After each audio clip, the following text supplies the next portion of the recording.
नमस्कार। Vision IAS के news today के इस अंक में आप सभी का स्वागत है। इस अंक में हम आपके लिए लेकर आए हैं यूपीएससी परीक्षा की दृष्टि से महत्वपूर्ण कुछ अहम खबरें। इस अंक के साथ मैं हूं दिव्या तोमर।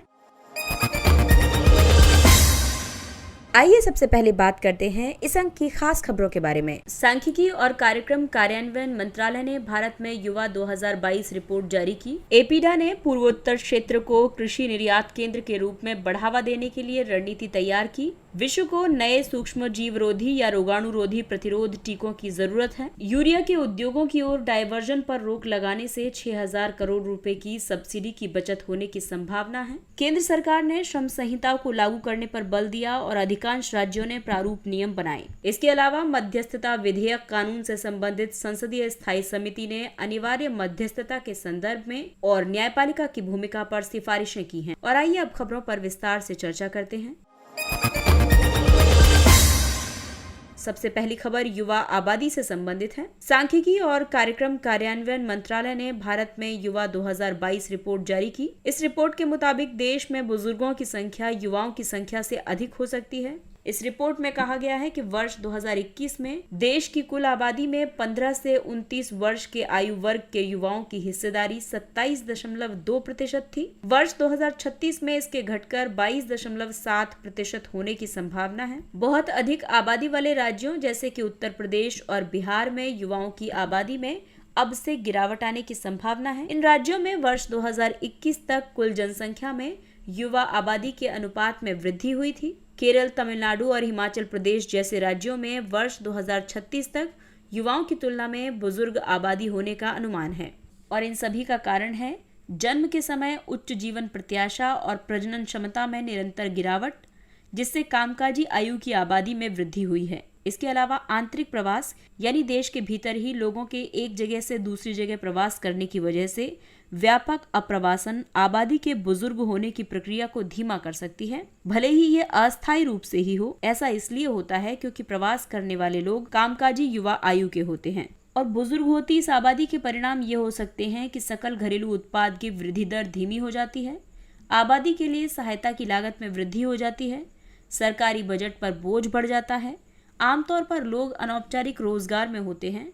ऐसे रोजगार सामाजिक सुरक्षा प्रदान नहीं करते हैं। ऐसे में बुजुर्ग लोगों के लिए बेहतर स्वास्थ्य सुविधाओं और कल्याणकारी योजनाओं या कार्यक्रमों की मांग बढ़ जाती है। इसलिए इस क्षेत्र में आगे की राह ये हो सकती है कि आने वाले कुछ वर्षों में जनसांख्यिकी लाभांश का पूरा लाभ उठाया जाना चाहिए। ये कदम अधिक उत्पादक रोजगार पैदा करेगा और इससे बचत और विकास को बढ़ावा मिलेगा।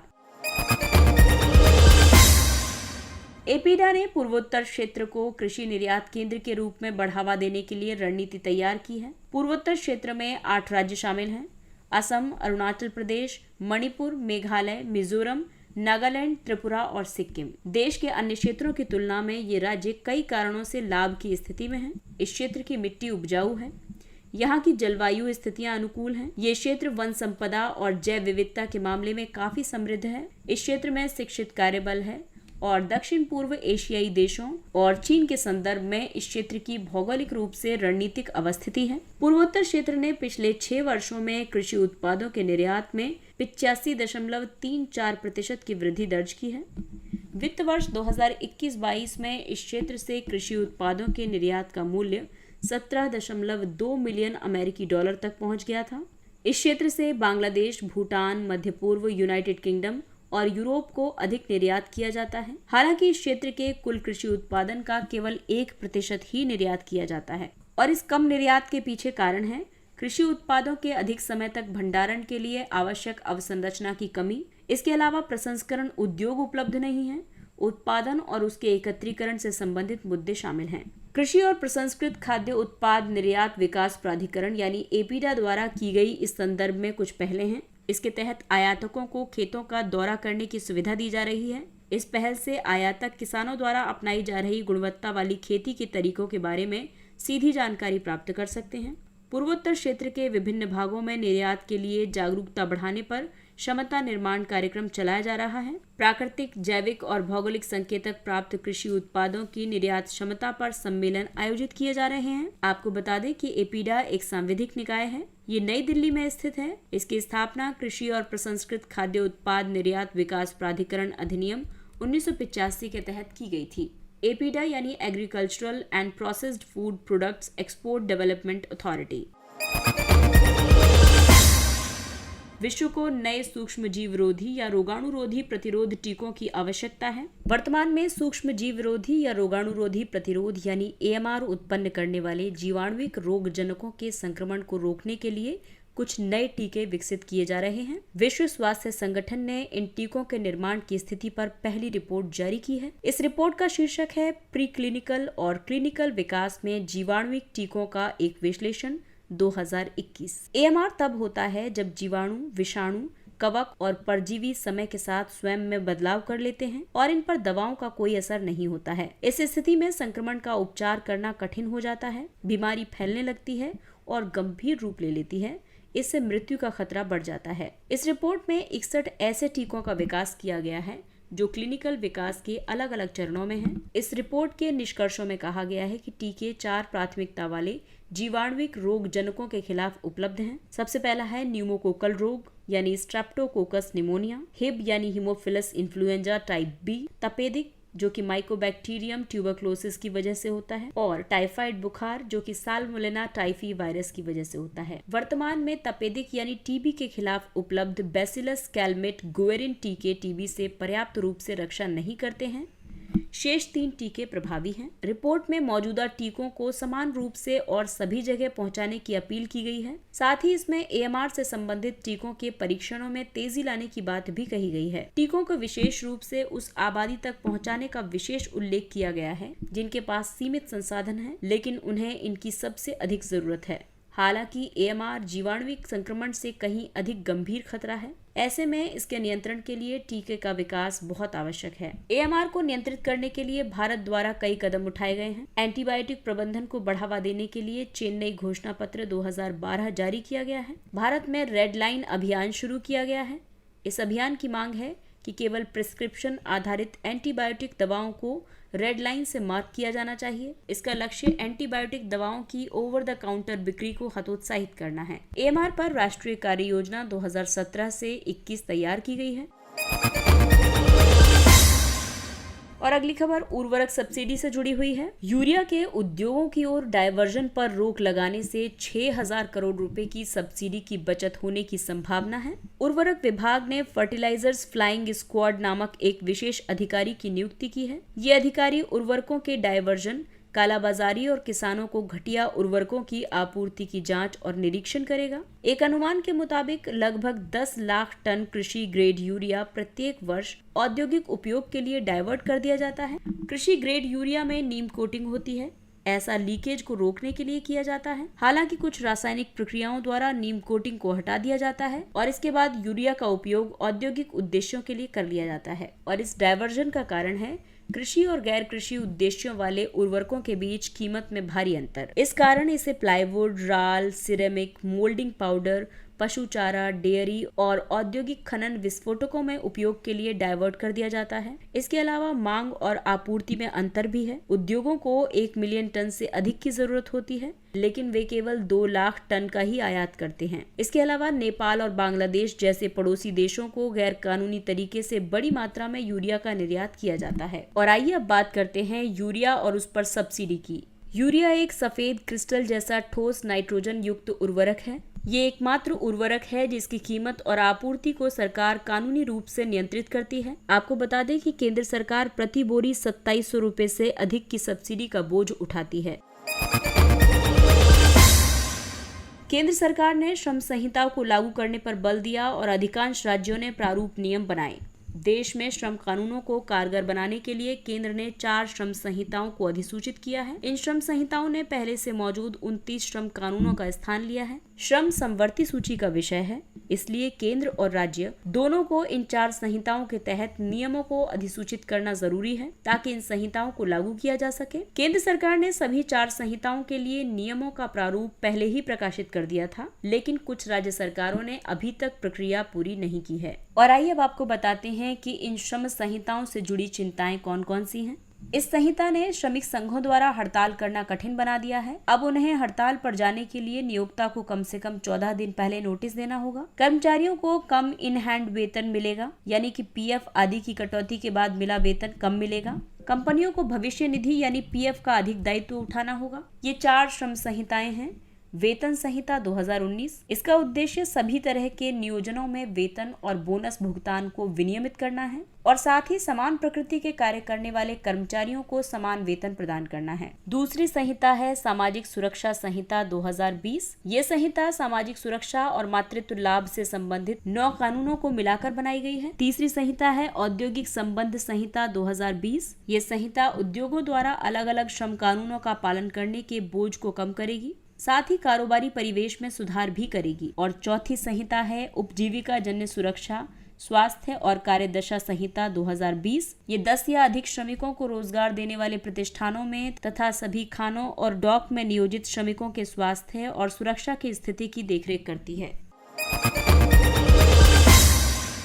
मध्यस्थता विधेयक कानून से संबंधित संसदीय स्थायी समिति ने अनिवार्य मध्यस्थता के संदर्भ में और न्यायपालिका की भूमिका पर सिफारिशें की हैं। समिति द्वारा उठाए गए प्रमुख मुद्दे हैं: मुकदमा शुरू होने से पहले मध्यस्थता को अनिवार्य बनाने से मामलों के निपटान में देरी हो सकती है। इस विधेयक के खंड 26 के प्रावधान संविधान की भावना के खिलाफ हैं। विधेयक के इस खंड में न्यायालय द्वारा मध्यस्थता के लिए नियम बनाने की शक्ति न्यायालय को दी गई है, जो कि असंवैधानिक है। मध्यस्थता की मौजूदा परिभाषा को फिर से तैयार करने की जरूरत है, क्योंकि विधेयक के खंड 3 में मध्यस्थता की परिभाषाएं दी गई हैं, इसलिए खंड 4 में इसे अलग से परिभाषित करने की जरूरत नहीं है। इसके अलावा सरकार और उसकी एजेंसियों से जुड़े गैर व्यावसायिक प्रकृति के विवादों या मामलों पर विधेयक के प्रावधानों के लागू न होने पर सवाल उठाया गया है। इस संबंध में कई प्रमुख सिफारिशें भी की गई हैं, जैसे कि पूर्व मुकदमेबाजी को वैकल्पिक बनाया जाना चाहिए। इसके अलावा सभी सिविल और वाणिज्यिक विवादों के लिए इसे तत्काल प्रभाव से शुरू करने की बजाय अलग अलग चरणों में लागू किया जाना चाहिए। भारतीय मध्यस्थता परिषद के अध्यक्ष और सदस्यों की नियुक्ति केंद्र सरकार द्वारा गठित चयन समिति द्वारा की जानी चाहिए। राज्य मध्यस्थता परिषदों को भारतीय मध्यस्थता परिषद के संपूर्ण अधीक्षण, निर्देशन और नियंत्रण में कार्य करना चाहिए। इसके अलावा मध्यस्थों को पंजीकृत करने वाली कई संस्थाओं की बजाय प्रस्तावित MCI को मध्यस्थों के पंजीकरण और मान्यता के लिए नोडल प्राधिकरण बनाया जाना चाहिए। मध्यस्थता एक स्वैच्छिक प्रक्रिया है। इसमें विवाद के पक्षकार किसी स्वतंत्र तीसरे व्यक्ति की सहायता से विवादों के निपटान का प्रयास करते हैं। ये वैकल्पिक विवाद समाधान तंत्र का ही एक हिस्सा है। और आइए अब बात करते हैं कुछ अन्य महत्वपूर्ण सुर्खियों के बारे में। जनगणना कस्बे, सेंसस टाउन्स। मेघालय सरकार ने राज्य के जनगणना कस्बों में मनरेगा कार्यक्रम शुरू किया है। जनगणना कस्बे ऐसे क्षेत्र होते हैं जिन्हें राज्य सरकारें एक कस्बे के रूप में परिभाषित नहीं करती, हालांकि ये शहरी विशेषताओं से युक्त होते हैं। इन कस्बों के वर्गीकरण में अस्पष्टता मौजूद होने की वजह से ये न तो शहरी योजनाओं का और न ही ग्रामीण योजनाओं का लाभ प्राप्त कर पाते हैं। अब जनगणना कस्बों को परिभाषित करने के लिए 3 शर्तें हैं। सबसे पहले तो इनकी जनसंख्या 4000 या इससे ज्यादा होनी चाहिए। इनका जनसंख्या घनत्व कम से कम 400 व्यक्ति प्रति वर्ग किलोमीटर होना चाहिए। इसके अलावा 75% से अधिक पुरुष गैर कृषि कार्यबल का हिस्सा होने चाहिए। अगली खबर है केंद्रीय लोक निर्माण विभाग से। हाल ही में CPWD का 168वां वार्षिक दिवस समारोह मनाया गया। CPWD को वर्ष 1854 में स्थापित किया गया था। ये तब अस्तित्व में आया जब लॉर्ड डलहौजी ने लोक कार्यों के निष्पादन और अजमेर प्रांतीय डिवीजन की स्थापना के लिए एक केंद्रीय एजेंसी का गठन किया था। CPWD ने प्रतिष्ठित परियोजनाओं के निष्पादन के साथ राष्ट्रीय राजधानी क्षेत्र का विकास किया है। इनमें राष्ट्रपति भवन, नॉर्थ और साउथ ब्लॉक, संसद भवन और अन्य समान रूप से प्रतिष्ठित परियोजनाएं शामिल हैं। इसने अफगानिस्तान की संसद का भी निर्माण किया था। PM cares fund. एक जनहित याचिका पर सुनवाई करने के बाद केंद्र से इस पर विस्तृत जवाब मांगा है। आपात स्थितियों में प्रधानमंत्री नागरिक सहायता और राहत कोष का गठन कोविड-19 वैश्विक महामारी से पैदा हुई किसी भी प्रकार की आपात या संकट की स्थिति से निपटने के लिए किया गया था। इसका गठन एक लोक धर्मार्थ न्यास के रूप में किया गया है। इसके अध्यक्ष प्रधानमंत्री हैं। अन्य सदस्यों के रूप में रक्षा मंत्री, गृह मंत्री और वित्त मंत्री शामिल हैं। इस कोष में दिया गया योगदान कंपनी अधिनियम 2013 के तहत कॉर्पोरेट सामाजिक उत्तरदायित्व के अंतर्गत किए गए अनिवार्य खर्च के रूप में गिना जाता है। राष्ट्रीय स्वच्छ गंगा मिशन। गंगा को साफ करने के लिए एनएमसीजी ने 6 राज्यों में 1300 किलोमीटर सीवेज पाइपलाइन बिछाई है। इन 6 राज्यों में दिल्ली, बिहार, झारखंड, उत्तराखंड, उत्तर प्रदेश और पश्चिम बंगाल शामिल हैं। एनएमसीजी ने अर्थ गंगा कार्यक्रम शुरू किया है और इसके उद्देश्य हैं स्थानीय उत्पादों और शिल्पों के प्रदर्शन को बढ़ावा देना, गंगा बेसिन में जैविक कृषि को बढ़ावा देना और रोजगार सृजित करना। राष्ट्रीय स्वच्छ गंगा मिशन को सोसाइटीज पंजीकरण अधिनियम 1860 के तहत वर्ष 2011 में एक सोसाइटी के रूप में पंजीकृत किया गया था। ये राष्ट्रीय गंगा नदी बेसिन प्राधिकरण की एक कार्यान्वयन शाखा के रूप में कार्य करती है। एनजीआरबीए को पर्यावरण संरक्षण अधिनियम 1986 के प्रावधानों के तहत गठित किया गया था। बन्नी घास भूमियां। गुजरात वन विभाग आने वाले वर्ष में 10,000 हेक्टेयर बन्नी घास भूमियों का पुनर्स्थापन करेगा। विभाग ये प्रयास आने वाले दशक के प्रत्येक वर्ष में भी जारी रखेगा। बन्नी घास भूमियां गुजरात के कच्छ जिले में स्थित हैं। ये एशिया के सबसे बड़े और बेहतरीन घास के मैदानों में से एक है। इन घास भूमियों में 2 पारिस्थितिकी तंत्र शामिल हैं। पहला घास भूमि और दूसरा आर्द्र भूमि। इनमें पौधों की 192 प्रजातियां, पक्षियों की 262 प्रजातियां और स्तनधारियों, सरीसृपों और उभयचर जीवों की कई प्रजातियां पाई जाती हैं। इन घास भूमियों में एक आक्रामक घास प्रजाति गांडो बावल यानी जिसे क्रेजी वीड भी कहा जाता है, ये भी पाई जाती है। ऐसा माना जा रहा है कि इस आक्रामक प्रजाति और सूखे के लंबे दौर ने इन घास भूमियों से लगभग 40% प्रजातियों को नष्ट कर दिया है। बन्नी में संवेदनशील मृदा पारिस्थितिकी भी पाई जाती है। Azores high. एक नए अध्ययन के मुताबिक व्यापक अज़ोरेस हाई प्रणाली के कारण पश्चिमी भूमध्य सागर में असामान्य रूप से शुष्क स्थिति उत्पन्न हो गई है। इसमें आइबेरियन प्रायद्वीप भी शामिल है। इस प्रायद्वीप पर मुख्य रूप से स्पेन और पुर्तगाल का अधिकार है। अज़ोरेस हाई एक उपोष्णकटिबंधीय उच्च दाब प्रणाली है। इसका विस्तार सर्दियों के दौरान पूर्वी उपोष्णकटिबंधीय, उत्तरी अटलांटिक और पश्चिमी यूरोप तक होता है। इसकी उत्पत्ति उपोष्णकटिबंधीय क्षेत्र में शुष्क वायु के नीचे की ओर आने से होती है। ये हैडली परिसंचरण की निचली शाखा के साथ मिल जाती है। ये उपोष्णकटिबंधीय उत्तरी अटलांटिक क्षेत्र में प्रतिचक्रवातीय पवनों से संबंधित है। अवैध फोन टैपिंग का मामला। केंद्रीय अन्वेषण ब्यूरो नेशनल स्टॉक एक्सचेंज के कर्मचारियों की अवैध फोन टैपिंग मामले की जांच कर रहा है। ये फोन टैपिंग मामला भारतीय प्रतिभूति और विनिमय बोर्ड और ऑडिट फर्म EY इंडिया से संबंधित है। इन पर फोन टैपिंग का आरोप लगाया गया है। फोन टैपिंग में गुप्त साधनों के माध्यम से कोई तीसरा पक्ष इंटरनेट आधारित संचार और फोन की निगरानी करता है। ये भारतीय तार अधिनियम 1885 के तहत विनियमित है। इस अधिनियम की धारा 5(2) के तहत केंद्र और राज्य सरकारों दोनों को फोन टैप करने का अधिकार है। फोन टैपिंग का आदेश केवल केंद्रीय गृह मंत्रालय के सचिव या राज्यों के मामले में उनके राज्य समकक्ष द्वारा जारी किया जा सकता है। यह आदेश लोक सुरक्षा, भारत की संप्रभुता और अखंडता, राज्य की सुरक्षा आदि के हित में जारी किया जाता है।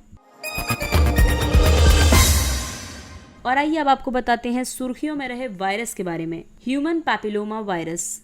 देश की पहली quadrivalent human papilloma virus vaccine Cervavac को बाजार में बेचने के लिए Drug Controller General of India ने मंजूरी प्रदान कर दी है। इसे सीरम इंस्टीट्यूट ऑफ इंडिया ने विकसित किया है। HPV एक यौन संचारित वायरस है। ये सर्वाइकल कैंसर का कारण बन सकता है। भारत में सभी प्रकार के कैंसर के मामलों में सर्वाइकल कैंसर के कुल 9.4% मामले हैं। वर्ष 2020 में कैंसर के नए मामलों में सर्वाइकल कैंसर के 18.3% मामले थे। सर्वाइकल कैंसर काफी सीमा तक रोकथाम योग्य है। इसके बावजूद ये भारत में महिलाओं को होने वाला दूसरा सबसे आम कैंसर है। सर्वाइकल कैंसर को समाप्त किया जा सकता है। इसके लिए विश्व स्तर पर सभी लड़कियों को उनकी यौवन अवस्था आरंभ होने से पहले उन्हें HPV वैक्सीन देनी होगी। दूसरा है एप्स्टीन बार वायरस। वैज्ञानिकों को पता चला है कि कैंसरकारी एप्स्टीन बार वायरस मानव तंत्रिका तंत्र की कोशिकाओं को संक्रमित कर सकता है। इससे केंद्रीय तंत्रिका तंत्र का रोग और मस्तिष्क का कैंसर हो सकता है। EBV वायरस मानव आबादी में व्यापक रूप से मौजूद होता है। ये वायरस आमतौर पर हानिकारक नहीं होता है, लेकिन ये शरीर के अंदर कुछ असामान्य स्थितियों जैसे कि प्रतिरक्षा से जुड़े तनाव या इम्यूनो कॉम्पिटेंट अवस्था में दोबारा सक्रिय हो जाता है। ये अध्ययन IIT इंदौर के वैज्ञानिकों ने fund for improvement of SNT infrastructure योजना के तहत किया था। मारबर्ग वायरस रोग, घाना ने MVD के पहले संदिग्ध मामले की सूचना दी है। ये एक अत्यधिक संक्रामक वायरल रक्तस्रावी बुखार है। इसमें मृत्यु दर 88% तक है। ये इबोला वायरस के कुल से संबंधित है। इससे जुड़ा पहला मामला सबसे पहले वर्ष 1967 में जर्मनी के मारबर्ग और फ्रैंकफर्ट में सामने आया था। टेरोपोडिडे कुल के फलाहारी चमगादड़ इस रोग के मुख्य वाहक हैं। ये रोग इन चमगादड़ों से लोगों में फैलता है, फिर ये मानव से मानव संचरण के माध्यम से अन्य मनुष्यों में फैलता है। वर्तमान में MVD के लिए कोई स्वीकृत टीका या एंटीवायरल उपचार उपलब्ध नहीं है। इसके साथ ही ये अंक समाप्त होता है। अगले अंक में फिर मुलाकात होगी कुछ अन्य महत्वपूर्ण खबरों के साथ। तब तक अपना ख्याल रखिए, सुरक्षित दूरी बनाए रखिए, मास्क पहनिए, हाथ और चेहरा साफ रखिए, क्योंकि कोरोना अभी पूरी तरह से समाप्त नहीं हुआ है। इसलिए अपनों का और अपना विशेष ध्यान रखें। और अगर आपको हमारा कंटेंट पसंद आ रहा है तो इसे लाइक, सब्सक्राइब और शेयर करें। इसके साथ ही विजन IAS की पूरी टीम आपसे इजाजत लेती है। नमस्कार, थैंक यू फॉर लिसनिंग।